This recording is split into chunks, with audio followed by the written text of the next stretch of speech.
안녕하세요. 반갑습니다. 강사 구정욱입니다. 6월 달엔 또 어떤 기사들이 우리를 기다리고 있는지 보험 업권 전망 저랑 같이 한번 살펴보도록 하겠습니다. 유병자 보험이 어떻게 보면 대한민국 보험시장을 이끄는 큰 축의 하나라고 해도 과언이 아닐 것입니다. 지금 대한민국 보험시장은 유병자 보험과 보험 리모델링 시장이 이끌고 있는데요. 이 유병자 모델 시장이 지속적으로 커지고 있고 상품들도 굉장히 다양해지면서 많은 소비자들을 끌어모으고 있습니다. 사실 보험사에서는 가장 중요한 게 바로 수입보험료 부분이죠. 대한민국은 2011년부터 이 수입보험료가 감소되고 있었고요. 그리고 2019년도 회계 기준으로 생명보험사 같은 경우는 70년 역사상 처음으로 역마진을 맞이했습니다. 자, 문제는 소비자분들의 어떻게 보면 구매력이 떨어지고 또한 유지력도 떨어지면서 이러한 것들이 보험시장에 큰 악영향을 미칠 수밖에 없고요. 반대로 우리한테는 어떻게 보면 또 기회의 시장이 열리기도 했습니다. 유지가 어려운 분들이 보험을 리모델링 하면서 결국 이 리모델링 시장이 커진 것도 하나의 저희들한테는 기회라고 얘기해 줄 수 있는데요. 자, 혈당 관리 잘 하시는 분들, 혈압 관리 잘 하시는 분들, 이러한 분들은 실제로 일반인보다 어떻게 보면 더 안전한 상태에서 건강관리가 되고 있다라고 해도 과언이 아닙니다. 하지만 분명히 이러한 고객분들이 다른 질병으로 노출될 위험은 분명히 큽니다. 그래서 이런 분들을 위한 보험 상품들이 계속적으로 확대되고 있고요.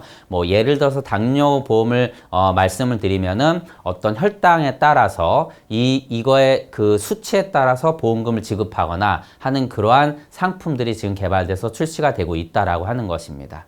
자, 그런데 왜 이러한 상품들이 더 중요해지고 있느냐? 실제 가족을 돌보고 있는 40대 어떻게 보면 대한민국에서 소득이 가장 높은 시점이 45세 정도라고 합니다. 우리는 28살까지 부모 밑에서 소위 빌어먹는다 이런 표현을 쓰고요. 그 다음에 59세까지 흑자 인생을 살고 59세 이후부터는 다시 또 적자 인생을 산다라고 이렇게 통계 자료가 나와 있는데, 즉 소득이 가장 형성이 많이 되는 그러한 시기에 본인의 건강은 뒷전으로 해놓고 사실 고혈압, 당뇨 주변에 10명을 만나면 거의 많은 분들이 이러한 질병을 갖고 있을 정도로 노출이 많이 되어 있다라고 합니다. 그래서 이러한 고객분들에게 지금 이 새로운 상품들이 계속적으로 출시되고 있는 부분들을 정보를 전달함으로써 기회를 제공할 필요가 분명히 있고요. 우리가 흔히 얘기하는 325, 3호 이런 식으로 어떠한 유병자 보험들은 조건들이 있는데 이런 조건들이 계속적으로 확대된다라는 얘기는 가입한 입장에서는 굉장히 간소해지고 있다. 질병이 있어도 암이 걸렸어도 어떤 조건만 해당되지 않는다라면 보험을 가입할 수 있다는 얘기죠.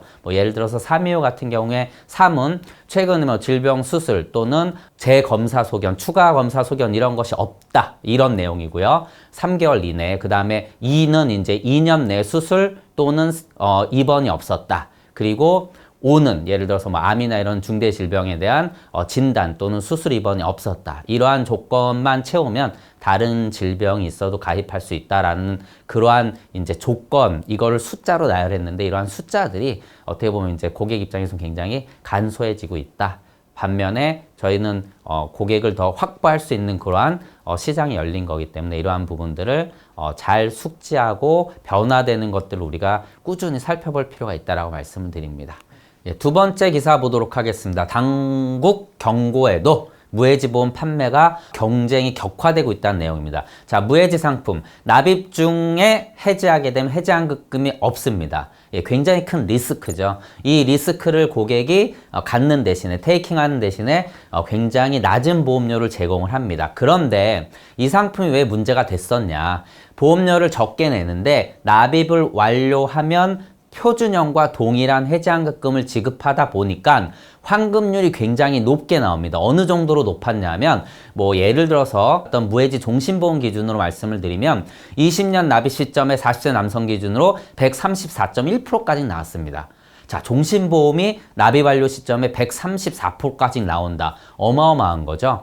사실 종신보험 우리가 흔히 얘기하면 보험료 30%를 사업비로 뗀다. 이거를 다 떼고 적립을 해줬는데 환급률이 100을 넘는다. 어느 정도 이자를 받아야 될까? 예. 20년 동안 거의 10% 넘는 이자를 받아야 이 수치가 나옵니다. 그래서 뭐 은행에 적금 넣은 거보다 상호저축은행 같은데 높은 금리를 제공하는 금융기관에 저축을 한 것보다 더 많은 돈이 나오다 보니까 이거를 보장성 보험이라는 것을 좀 숨기고 저축성 보험으로 둔갑해서 판 것이 결국 문제가 됐는데, 그래서 현재 대한민국은요 사실 무해지종신보험을 판매하는 회사는 한 회사밖에 없는데 그 상품도 실제 뜯어보면은 과거의 무해지종신보험과는 다른 구조입니다. 결국은 해지 환급률을 100%로 넘어서지 못하게 해서 해지 환급률이 100%가 넘지 못하면은 저축으로 판매할 수 없는 거기 때문에 당연히 이러한 불안전 판매를 막게 제도적인 장치를 마련한 겁니다. 그런데 지금 보장성 보험들 쪽에서 이 무해지 상품들 판매가 격화되고 있습니다. 10% 무해지, 50% 무해지 많이 판매하고 있고 저도 비교를 많이 해봤는데, 자 10%, 50% 무해지가 뭐냐? 무해지는 일단 납입 중에 해지하면 해지환급금이 없다. 그리고 납입으로 완료했을 때 그럼 환급률이 몇 프로가 뜨냐? 10%, 50%밖에 안 뜬다는 얘기입니다. 이거는요, 일반적으로 우리가 알고 있는 무해지보다 더 큰 리스크인데, 이러한 무해지 보험이 보험료를 낮게 만드니까 여기서 경쟁력을 갖기 위해서 너무 격화하고 있다. 그래서 지금 뭐 우리가 알고 있는 보험 대리점이나 원수에서도 계속적으로 무해지 상품들의 판매가 굉장히 현재 증가하고 있습니다. 그런데 무해지 상품은요, 과거에 뭐 종신보험 84차 유지율이 대한민국이 30%가 좀 안 됐습니다. 그러면 이 해지하는 걸 따져보면 결국은 보험사한테 이득이다. 이런 얘기들이 또 나오고요. 또 보험사가 이 상품을 소비자가 유지했다. 그럼 보험사한테 불리한 거 아니냐? 예, 또 무조건 불리한 건 아닙니다. 보험사 입장에서는 싼 보험료를 거두고 나중에 큰 금액을 주기 때문에 무조건 불리하다고 생각할 수 있지만, 그만큼 또 책임준비금 적게 쌓을 수 있는 장점 때문에 뭐 이걸 투자해서 수익을 잘 내면 되는데, 실제 무해지 보험을 엄청나게 판매했던 이제 캐나다의 사례를 보게 되면요, 유지율이 좋은 거예요. 다시 말씀드리면은 저희 집 보험이나 무해지 보험은요, 일반 보험처럼 깨는 게 소비자 입장에서도 어렵다는 거죠. 왜냐하면 환급금이 나오질 않으니까. 너무 손해가 크니까. 그래서 대래 유지율이 올라갔습니다. 여기에 보험사 입장에서는 수익을 낼 수 없었죠, 많이. 최근에 이제 너무 시장이 좋지 않았기 때문에. 이러한 이유로 인해서 결국은 캐나다의 보험사가 파산하는 사례까지 또 나왔습니다. 그래서 지금 당국에서 이런 부분들이 걱정이 돼서 여기에 좀 이제 힘을 실을 수 있지 않을까. 그래서 이러한 과열 경쟁을 하고 있는 무해지 보험 상품 판매에 어떤 좀 제도적인 장치를 갖고 갔지 않을까라는 이러한 좀 예상을 해볼 수 있는 그런 기사입니다. 저도 개인적으로 지금 소비자분들한테 무해지 상품을 권합니다. 장기 보장성 보험 같은 경우는 뭐 환급형으로 설계하는 것보다는 무해지형으로 보험료를 적게 내시는 게 더 유리하다라고 말씀을 드리고 있고요. 그래서 이러한 상품을 지금 좀 더 적극적으로 판매해야 되지 않을까. 다만 확실하게 소비자분들한테 중도 해지에 대한 위험이라든가 납입 완료 시점 환급금이 적다라는 얘기는 분명히 전달해 줄 필요는 있습니다. 저는 그래도 당연히 소비자 입장에서, 저희 입장에서도 무해지 상품을 선택할 거로 생각을 합니다. 그래서 이런 부분들을 잘 안내할 필요가 있고, 보험사들은 또 너무 과열 경쟁을 통해서 혹시 재정적인 리스크를 갖지 않게 할 필요는 분명히 있을 것으로 보입니다. 자, 말도 많고 탈도 많은 바로 실손보험, 뭐 어떻게 보면 이제 자동 청구 뭐 이렇게 얘기를 하고 있는데요. 자, 병원에 가서 소액 같은 경우는 우리가 따로 청구하지 않아도 병원에서 시스템을 통해서 우리가 청구를 해주자, 이러한 이야기들이 벌써 10년 넘게 지지부진 이어오고 있습니다. 자, 핵심은 뭘까요? 보험사 입장에서 한번 보겠습니다. 이 기사를 보게 되면, 자, 조사를 했더니 왜 보험금 청구를 안 했습니까? 라고 물어봤어요. 청구할 게 있음에도 불구하고 왜 안 했냐고 물어봤더니, 일단 소액이라서 안 하고, 그 다음에 청구가 귀찮기도 하고, 병원 가서 서류 떼우는 게 더 귀찮다라고 하는 거죠. 앞에 보험금이 작아서보다 뒤에 귀찮고 불편하고가 더 큰 이유를 차지하고 있습니다. 이렇게 고객분들이 보험금을 청구하지 않으면 보험회사 입장에선 좋은 거 아닙니까? 이걸 우리가 뭐 경제용어로 이렇게 낙전수익이라고 하는데, 이러한 어떤 수입들이 커지면 보험사 입장에선 좋은 거잖아요. 그런데 뭐가 문제냐면, 무려 한 해에 이런 서류를 처리하는 건이 4억 건이 넘는다라고 합니다. 4억 건. 얼마나 많은 인건비와 시간들이 여기 소요되겠습니까? 이러한 경비가 앞서 말씀드린 낙전 수입보다 크기 때문에 이걸 제도화할 필요가 있다. 어떻게? 전산으로 처리하는 거. 앞서 말씀드린 종이로 청구하는 것이 아니라는 거죠. 그런데 실제 지금도 모바일 앱이나 이걸로 청구하시는 분들이 있어요. 그런데 그분들이 어느 정도 수준이냐면 0.01%밖에 안 됩니다. 그리고 실제 이것도요, 100% 전산화가 돼 있는 게 아니거든요. 그러다 보니까 반전산화 돼 있다 보니까 결국은 보험사에서는 이 부담이 재정까지 흔들리는 역할을 또 하고 있다라는 것이죠. 그래서 의료계와 같이 우리 힘을 합쳐서 간소화 서비스를 만들자라고 하는데, 의료계에서는 뭐 우리가 이거랑 뭔 상관이 있냐 라고 하면서 결국은 거절하고 있는 상황이고, 실제 의료기관과 민영 키오스크 같은 걸 통해서 또 청구해주는 그러한 어떤 협업들이 이루어지고 있다 보니까 알아서 해라라는 식으로 이제 반대 입장에 서 있는 거죠. 그런데 이 반대를 할 때 가장 큰 핵심이 뭐냐면 고객 정보가 유출될 수 있다 라고 하는데, 실제 입장을 보면 보험사 입장은요, 앞서 말씀드린 경비 부담으로 이걸 하자라는 거고, 또 포장은 좀 어떻게 합니까? 제가 이렇게 표현해도 될지 모르겠지만 소비자를 위한다라고 얘기를 하고 있는 거고요. 반대로 의료계에서는 뭐 이제 의료수가 이런 게 공개가 되게 되면 이게 낮춰지면 본인들한테도 불편할 수 있다라고 해서 그런 속내들을 실제 우리가 좀 파악해 볼 필요가 있다라는 거죠. 그리고 정말 간소화가 되면은 고객님들이 보험금을 정말 잘 받을 수 있을까? 이것도 사실 의문입니다. 저도 경험을 많이 해봤지만 우리가 즉 컨설턴트 분들이 청구하는데 이렇게 도와주고 개입을 함으로써 혹시 못 받는 보험금이나 누락되는 보험금, 사람이 하는 일이기 때문에 이러한 부분들, 이걸 전산으로 하게 되면 앞서 말씀드린 그러한 오류들이 덜 생길까라는 의문점이 분명히 들 수 있다라는 것이고요. 자, 다음 기사는 뭐 우리 보험으로 절세하는 거, 지금 최근에 사실 보험으로 절세하는 어떤 컨설팅이 과거에 비해서는 분명히 많이 줄어든 거는 맞습니다. 그래도 보험으로 충분히 절세할 수 있는 방법들이 많은데, 저는 뭐 생명사 출신인데, 저는 생명사에 처음 입사해서 1년 동안 그 당시에 연금저축 상품만 팔았습니다. 자, 연금저축 상품이 뭔가요? 지금은 세액공제 해주는데 제가 판매할 당시에는 소득공제를 해줬습니다. 그래서 불입한 금액의 100% 소득공제 대상 금액이 됐습니다. 그 당시엔 연간 240만 원이었고요. 55세 이후에 5년 이상의 연금으로 수령을 해야 되는 그러한 좀 불편함도 있었습니다. 어떻게 보면 고객이 소득공제 받는 혜택은 굉장히 큰 대신에 또 55세 이후에 연금으로 받아야 되는 그런 불편함이 있는데, 이렇듯 보험 상품은 절세하는데 굉장히 좋은 역할을 하는 상품 중에 분명히 하나입니다.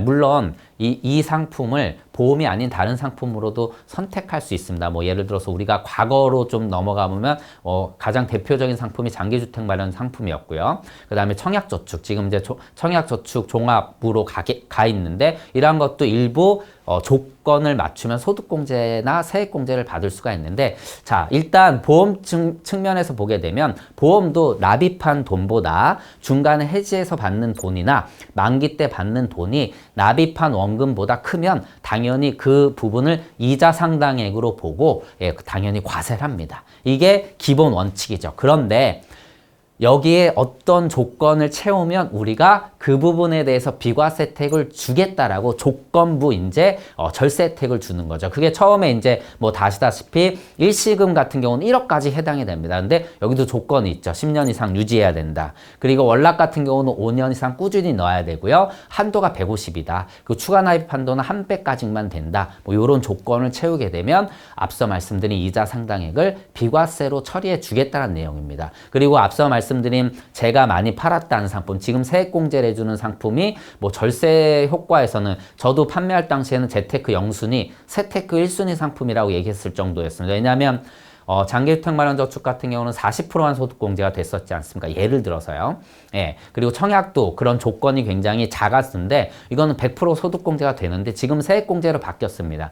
자, 소득공제와 세액공제의 가장 큰 차이점은, 소득공제는 아시다시피 내가 소득 구간별로 돌려받는 게 다르다. 근데 세액공제는 소득 구간별로 돌려받는 금액이 원래 동일하다. 그런데 이제 요게 차등을 뒀죠. 그래서 연봉이 5,500 이하냐 초과나에 따라서 달라지고 또 소득공제 한도도요. 실제 연금저축은 400만 원까지 됩니다. 세액공제죠. 세액공제 한도는 지금 세액공제로 바뀌었으니까 한도는 400인데 연봉이 1억 2천 초과되면은 300으로 혜택을 좀 낮춰주는 거죠. 그리고 얼마를 돌려주냐? 그 15% 금액의 15%를 이제 세액공제를 받을 수가 있는데 이 부분도 연봉이 5,500 초과되면 12%로 이렇게 차등을 좀 줍습니다. 그리고 뭐 여기에 또 아시다시피 IRP까지 추가로 또 가입할 수 있겠죠. 이 보험을 떠나서 IRP에 700을 다 채워놓을 수도 있고 연금저축을 400까지 했으면 나머지 300을 또 IRP에 넣을 수 있습니다. 이런 식으로 이제 절세할 수 있는 부분이 있고 또 당연히 뭐 보장성 보험은 100만 원까지 또 지금 세액공제가 되지 않습니까? 이런 부분들을 고객분들한테 특히 저는 근로소득자분들 유리지갑이라고 하죠. 그리고 초년생분들 이런 분들한테 꼭 포트폴리오 하는 그런 금융상품 중에 보험상품을 절세 상품으로 안내를 해드릴 수 있어야 된다라고 좀 말씀을 드립니다. 자, 전동 킥보드 얘기가 또 나왔습니다. 자, 말도 많고 탈도 많고 저도 여러 번 다뤘었는데 계속 제도가 개편이 되다 보니까 고객분들이 혼동하고 있고요. 특히 국민들은 지금 이게 이제 요번에 제도 개편된 내용을 잘 모르고 있습니다. 자, 5월 13일 날 어떻게 개편이 됐냐? 이제 면허 없이는 전동 킥보드를 운행할 수 없게 됐습니다. 근데 어떤 면허냐? 이 면허는요, 원동기 장치 자전거 면허 요거 이상을 확보해야 되는데 이걸 확보하려면 만 16세가 넘어야 됩니다. 그렇다면 다시 말씀드리면 과거에는 13세도 운전할 수 있었는데 이제는 16세 이하는 원동기 장치 면허를 딸 수 없기 때문에 당연히 이 전동 킥보드를 운전할 수 없게 되는 거죠. 그런데 지금 많이 운전하고 있다라는 거죠. 실제 법이 공포되고 계도 기간을 지금 거쳐서 많은 홍보, 이 법이 바뀌었습니다. 조심하셔야 됩니다. 홍보를 하고 있는데 홍대에서 이런 이제 계도 내용들을 알리고 있고 홍보하는 그 과정에서 많은 분들이 전혀 모르고 있는 거죠. 그리고 헬멧도 써야 되고요. 또한 둘이 타면 안 되고요. 결국은 지금 이러한 제도들이 개편된 거는 뭘로 이어집니까? 이걸 지키지 않으면 벌금을 내야 됩니다. 예를 들어서 무면허 또는 음주면허, 저 전동 킥보드를 타게 되는 겁니다. 이렇게 되면 무면허가 될 수도 있고 또 뭐 약주를 했거나 약물 같은 것까지 복용하고 타게 되면 10만 원 벌금을 내야 되고요. 그리고 헬멧을 안 썼다 또는 둘이 같이 탔다 이런 뭐 2만 원, 4만 원 이렇게 벌금을 내야 됩니다. 이런 거를 전혀 모르고 지금 학생들이 아이들이 이 전동 킥보드를 지금 운행하고 있다라는 것이죠. 그런데 여기서 끝나는 게 아닙니다. 이게 사고로 이어지면 정말 큰 정말 불상사가 일어날 수 있습니다. 다치는 것뿐만 아니라 배상의 건도 굉장히 큰 문제로 이어질 수 있다라는 것이죠. 왜냐하면 이제는 이게 자동차가 돼버린 그런 이제 기구로 법적인 제도 안에 가버린 거죠. 그래서 도로교통법 이번에 개정이 된 내용들을요, 명확히 소비자분들한테 안내해 줄 필요가 있고요. 이로 인해서 발생될 수 있는 다양한 사고와 위험들을 충분히 전달할 필요가 있습니다. 자, 이 제도 개편 뭐 다 아시다시피 너무 사고가 많아졌습니다. 진짜 작년, 재작년, 재재작년 이렇게 통계 자료를 보면 엄청나게 늘어나고 있고요. 뿐만 아니라 여기에 사망 사고까지 정말 깜짝 놀랄 정도로 지금 증가되고 있습니다. 이거를 잡을 수밖에 없다라고 해서 앞서 말씀드린 대로 굉장히 국민들을 혼란 속에 빠뜨렸지만 이번엔 좀 강화하는 쪽으로 가닥을 잡고 지금 제도를 개편하고 있습니다. 특히 이 헬멧은 굉장히 중요하죠. 자전거를 타거나 오토바이를 타고 사고가 나보신 분은 아마 아실 겁니다. 이 헬멧이 정말 중요한데 실제 우리나라에서 운행하는 공유 킥보드 회사가 굉장히 많은데 헬멧을 실제 이제 제공하는 곳은 한 곳밖에 없어요. 근데 여기도 너무 문제가 많습니다. 그럴 수밖에 없지 않겠습니까? 이 헬멧을요 들고 가는 거예요. 이런 문제들이 너무 많습니다. 그 업체 입장에서도 굉장히 불편한 일들이 분명히 발생하고 있다라는 것이죠. 그래서 이번 제도가 개편이 된 게 졸속책이다라는 얘기도 나오고 있지만 이렇게 잘 잡아가서 결국은 국민들이 큰 사고로 이어지지 않고 또 이러한 전동 킥보드가 좋은 어떤 운송기구로서 잘 정착하기를 좀 바랍니다. 그래서 소비자분들한테 이 부분을 꼭 안내할 필요가 있고요. 네, 오늘 5가지 기사를 갖고 얘기를 했는데, 자, 첫 번째, 유병자 보험이 계속적으로 확대되고 있습니다. 그래서 계속적으로 바뀌면서 보험사들이 이 상품의 경쟁력을 높이고 있기 때문에 우리가 꾸준히 살피면서 기존 고객들 뿐만 아니라 유병자 고객분들을 내 고객으로 만들 필요가 있고요.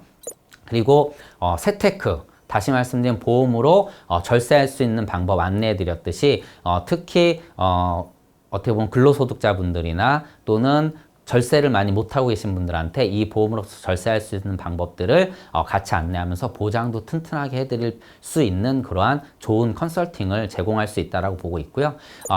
무해지보험 판매가 굉장히 격화되고 있다. 결국은 이러한 부분들을 통해서 우리가 영업에 적극적으로 좀 활용할 필요가 있다. 저는 그렇게 생각을 합니다. 그래서 분명히 금융당국에서 이를 제재하거나 하게 되면 세일즈 상품 구조에 영향을 또 미칠 수가 있기 때문에 이러한 부분들을 숙지하시고 영업에 좀 활용하셨으면 하고요. 그리고 실손보험 청구 간소화, 굉장히 오랫동안 지지부진 끌고 있는데 이번에는 좀 잘 돼서 결국은 여기서 소비자분들이 어떤 손해보는 일이 없어야 되고 이 제도가 만들어내는 장점뿐만 아니라 단점도 앞서 말씀드린 것처럼 숙지를 잘해서 여기서 또 2차 피해가 없도록 우리가 잘 손 써줘야 될 것 같습니다. 그리고 마지막으로 전동 킥보드 제도가 개편됐으면 도로교통법이 개정이 됐기 때문에 잘 알리고 뭐 벌금부터 해서 사고 그 이후에 배상까지 만들어낼 수 있는 그러한 위험들을 소비자분들한테 적극적으로 알려서 이런 것들을 보완해 줄 그러한 담보라든가 컨설팅 그리고 정보 안내 이런 것들이 잘 되셨으면 합니다. 네, 오늘 기사는 이렇게 마치고요. 영업에 도움 되셨으면 합니다. 고맙습니다.